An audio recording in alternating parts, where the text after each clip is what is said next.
record-breaking rainfall on our far north coast. 20,000 people are tonight being forced to sleep in evacuation centres or anywhere dry, forced out of their homes by extensive flooding. A man marooned on the wall of Lismore's Uniting Church, but it's no sanctuary. The SES launched a rescue mission, dragging him across the flooded street into a floodboat and back to dry land. A so-called swiftwater rescue in Lismore's main street. Yeah, it was successful in the end, so we got him out. And here's what they risked. The whole of the central business district awash. The Wilsons River peaked at 11.5 metres, the highest in 43 years, thanks to a record 420 mils of rain in 2 days. It came up fast, so many caught out and having to summons the SES. Hello.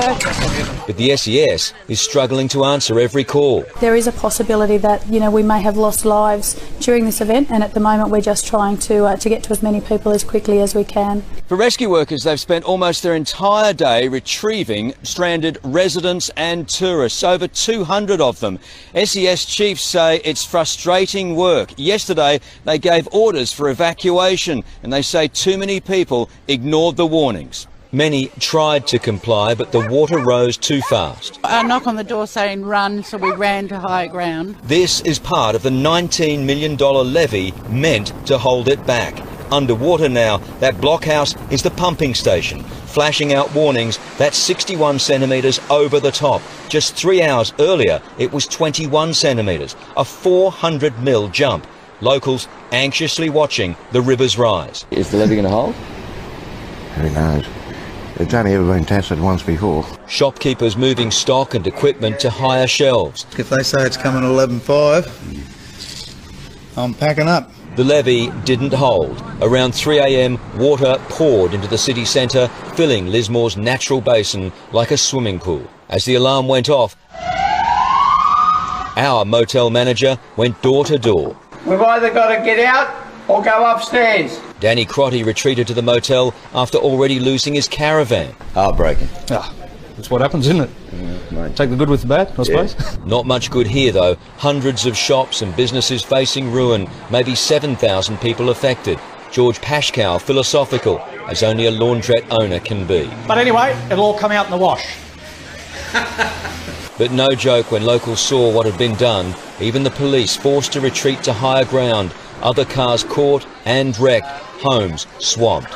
Their contents a write-off. All underneath, washing machine, fridges and drawers and stuff is all gone. Let's turn our attention to Syria and the north of the country, where there are fears that the fight against ISIL will cause critical damage to the biggest dam in the nation. If it collapses, thousands of lives could be lost and the city of Raqqa flooded.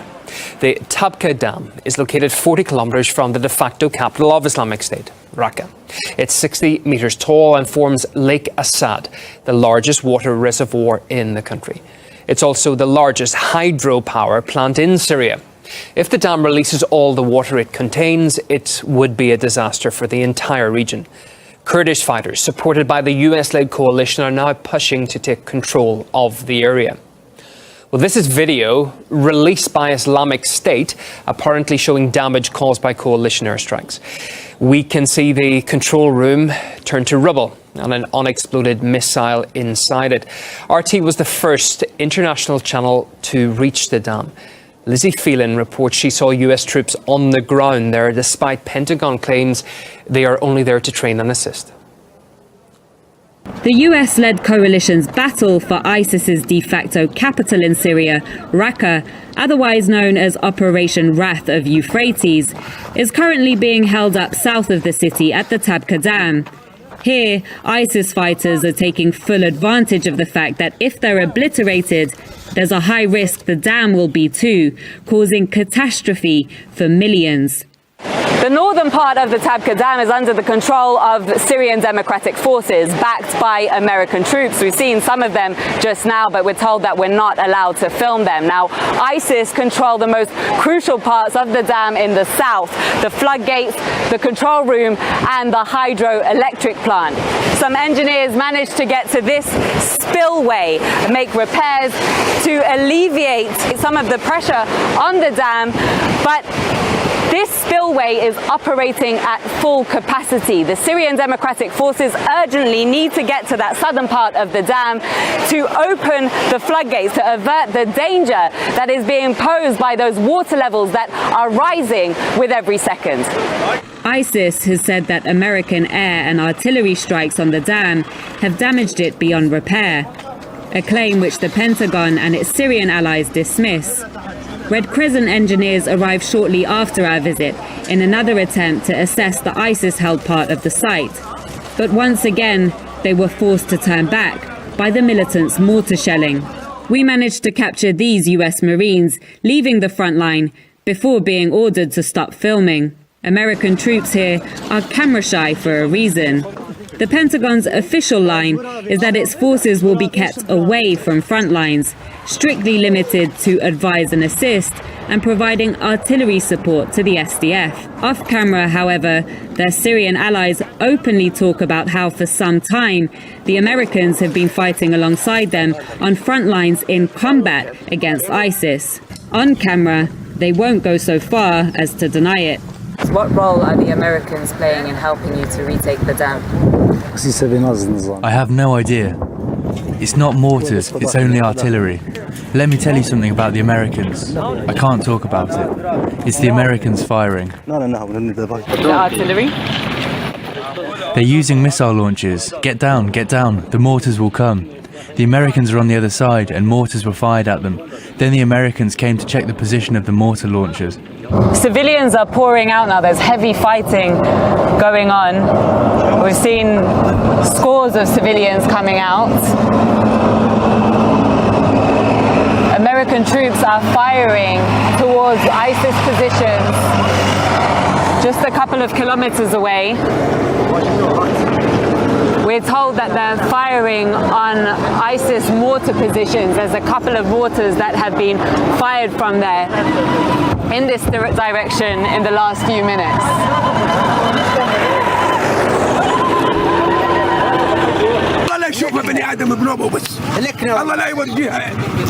جاتنا سوريا الديمقراطية وصاروا يضربون على رصاص الدواعش وهربنا وأمنوا لنا الطريق ووصلنا للمنطقة هدونا الخيام ورونا إياه كلياتنا.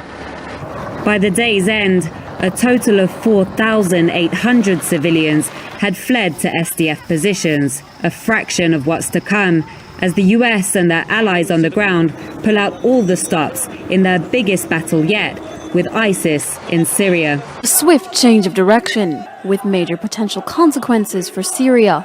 Speaking to reporters off camera at the UN on Thursday, Ambassador Nikki Haley insisted that ousting Syria's President Bashar al-Assad was no longer a US priority.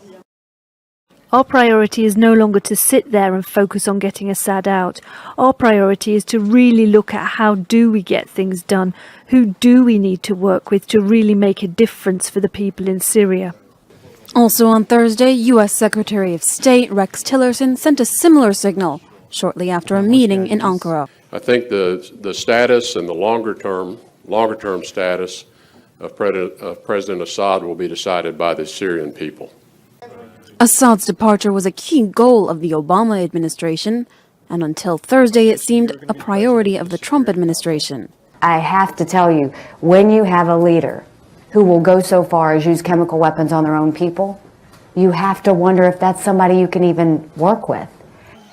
The sudden contradiction has left the Syrian opposition equally confused and frustrated, calling for more clarity from the US.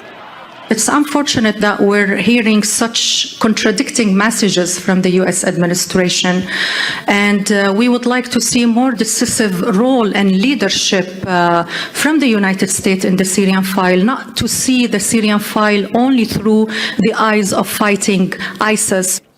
The UK and France, meanwhile, reinforced their positions against the Assad regime on Thursday, insisting he must step down. Iraqi forces say they're closing in to within meters of the mosque in Mosul, where ISIL militants declared their so-called caliphate almost 3 years ago. Recapturing the Al-Nuri mosque in the western part of the city would be a hugely symbolic victory for the government troops. Almost 3/4 of the city has now been recaptured, but militants continue to put up stiff resistance, with tens of thousands of civilians caught up in the crossfire. There's also concern about the danger of civilian casualties from airstrikes, with the US launching an investigation into an explosion believed to have killed more than 200 civilians. President Donald Trump has okayed offensive airstrikes in Somalia. Trump's authorization essentially repeals the Obama administration's restrictions on drone strikes in the African country. The strikes will target al-Shabaab, an affiliate of al-Qaeda operating in Somalia.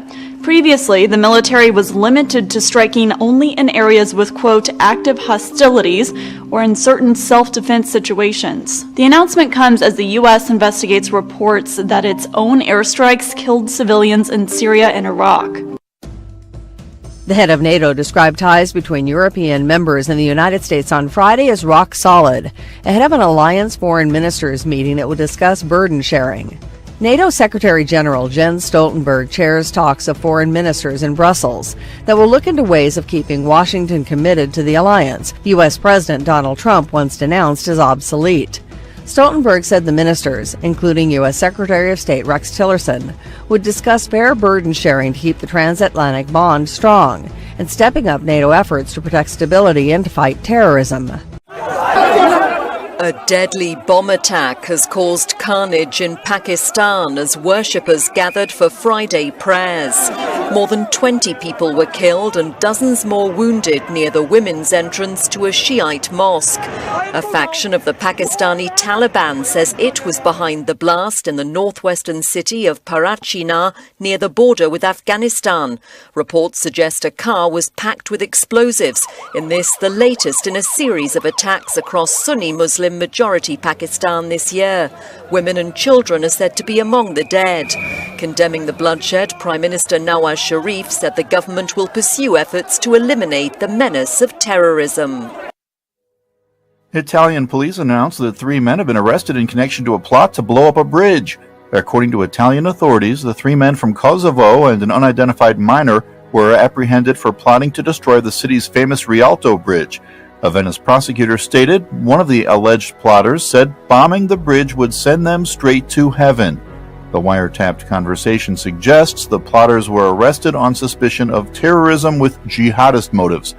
The 4 suspects were detained during a wire police operation that included raids at 12 different locations in Venice. Now, a furious Saudi general has resorted to a crude hand gesture after an activist in London attempted to place him under citizen's arrest for what he called Saudi war crimes in Yemen. Sir, I'm placing you under citizen's arrest. I'm placing... You're assaulting me. You're interrupting a citizen's arrest. I'm placing you under citizen's arrest for war crimes in the Yemen. You're assaulting me, sir. You're assaulting me. Sir, you have assaulted me. Vladimir Putin has said he would like to meet his US counterpart Donald Trump at an Arctic Nations summit in Finland in May.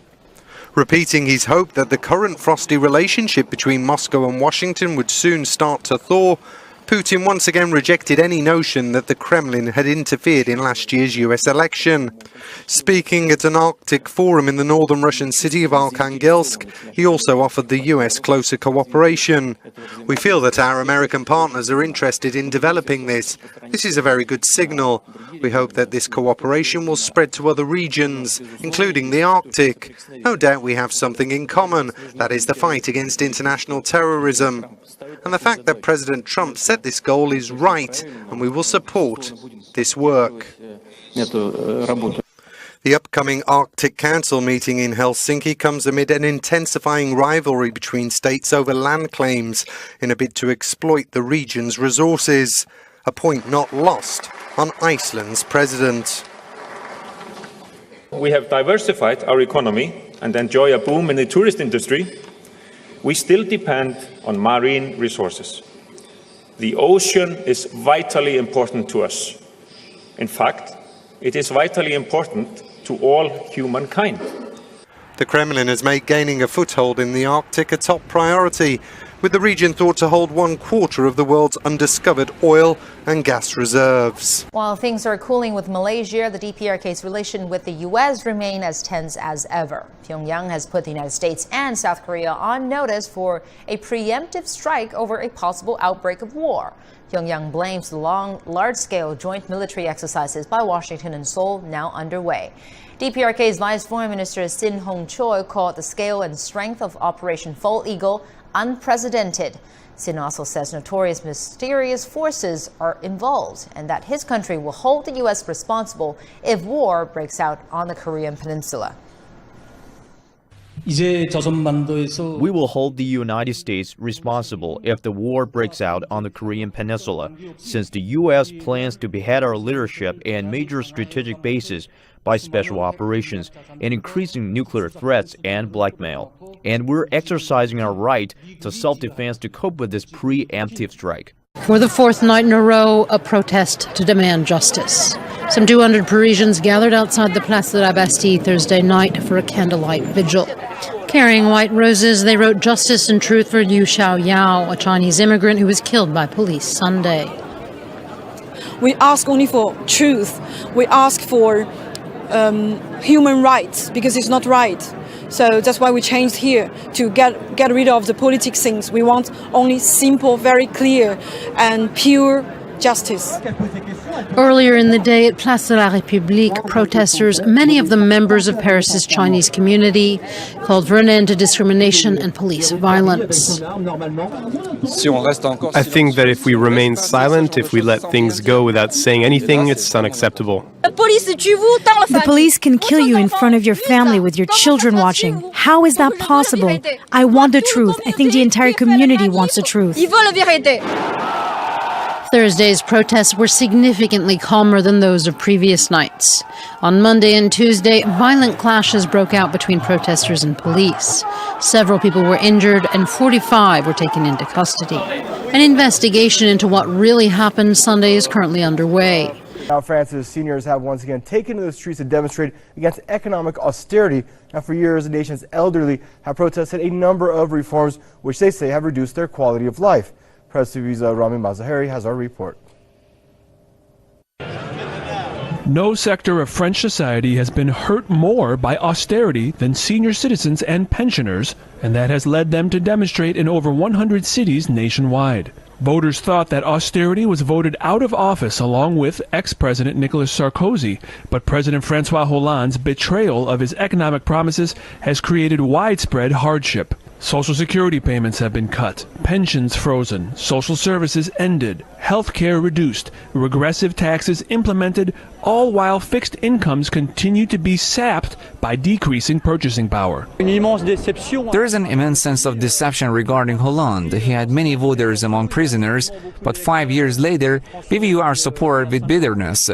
This feeling is also shared by workers, students, and many other groups. Our demand today are the same as in 2012. Economic inequality in France continues to soar. The last 5 years have seen France set European records in stock dividends, and the number of millionaires has exploded by 30% since 2012. Austerity appears to have created boom times for the super rich, but left out the average person. Of the top 3 candidates in the upcoming presidential election, Marine Le Pen of the far right is the only one campaigning to end austerity measures. France's Interior Minister and Minister for Overseas Territories have held talks with protest leaders in French Guiana in an effort to seek a solution to 10 days of social unrest. A movement called the 500 Brothers has been calling for greater security in the French territory ahead of next month's presidential elections. We're sending this message to the ministers: don't be afraid, do not be scared. From now on, you are safe. French Guiana is the department with the highest murder rate in France. At rallies that have closed roads, schools, businesses and municipal buildings, the group has called for protection against crime in the South American territory. The 500 Brothers movement is demanding the same infrastructures as the rest of France, whatever the outcome of the election. Marching for their rights, hundreds of workers took to the streets in Buenos Aires to protest government reforms. The unions are demanding an end to the widespread layoffs in both the public and private sectors. They vowed to hold a series of strikes to keep up pressure on the government of Mauricio Macri. The reality is that the people no longer want to live under this economic plan. And after the strike, we need a commitment that we are here, that there will be a fight to change this economic model which harms us, which excludes us, and which is a threat to us. Many are also angry about the rising inflation, which topped 40% last year after the government removed energy subsidies, pushing millions below the poverty line. We're speaking out because we're living in a real social calamity. 1.3 million new poor people in just 1 year. Let us think what could happen in Argentina if we have 4 full years of such a huge social calamity. The mayor of Irving, Texas, who has expressed belief that Sharia law is putting U.S. laws in jeopardy, has reportedly said she'll leave her position to work in the Trump administration.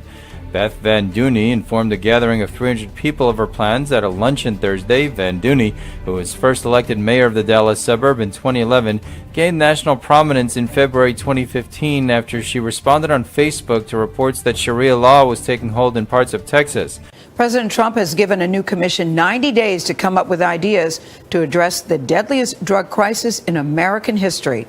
More than 52,000 people have died of a drug overdose in 2015, mostly from heroin or other opioids. Deaths from opioid overdoses have more than quadrupled since 1999, and that's made ambulances like this one very, very busy. Some of the most severe devastation has been right here in Kentucky, and paramedics who used to go days without a single overdose are now lucky if they go just a few hours. Paramedic Mary Taylor rushes to as many as 25 drug overdoses in a single day. And do you think it's peaked? I don't know. I mean, it couldn't get much worse. But on this day, an overdose came to her. Taylor joined a team trying to revive a young man driven to this hospital in the back of a green sedan. Hey, coming alive. Hey, come on, man. We saved your life. Come on out and get the car. The patient arrived unconscious and barely breathing, but just minutes later, he walked out on his own. Oh, that's him. That's him. Hey, buddy. That's him.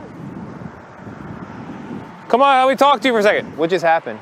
What happened was a rescue. Paramedics, sensing a heroin overdose, gave the man naloxone, a drug that stops the effects of opioids. I don't think we're ever going to arrest or enforce or prosecute our way out of most social ills. DEA Administrator Chuck Rosenberg blames the epidemic's rising toll on a change in use. While deaths from painkillers have plateaued at about 17,500 a year, deaths from substitutes like heroin and potent synthetic opioids have surged to 22,500. I got to tell you, it scares the hell out of me. These things can be lethal, believe it or not, to the touch. In another era, Police! The DEA would have responded with force alone. But in late 2015, Rosenberg launched the 360-degree strategy that blends traditional police work with public education. Changing behavior is tough, but we have to keep at it. We have to talk to middle and high school kids, and we just have to be relentless about it. Louisville is one of the program's pilot cities. It really affects all parts of the city, all socioeconomic classes, all races. Jim Scott is the agent in charge of the DEA's Louisville office. Have you seen a reduction in overdoses since the program began? No, we haven't. No, the numbers have actually increased. In a single 4-day stretch in February, 151 overdoses rocked the city. It hurts. Yes, it hurts, because they're not just spikes, they're people. Near the end of another day in Louisville, Mary Taylor would welcome relief, but she's guarded about President Trump's chances of providing it. Good luck. We're all looking for a way to do it, but I don't think it's going to happen.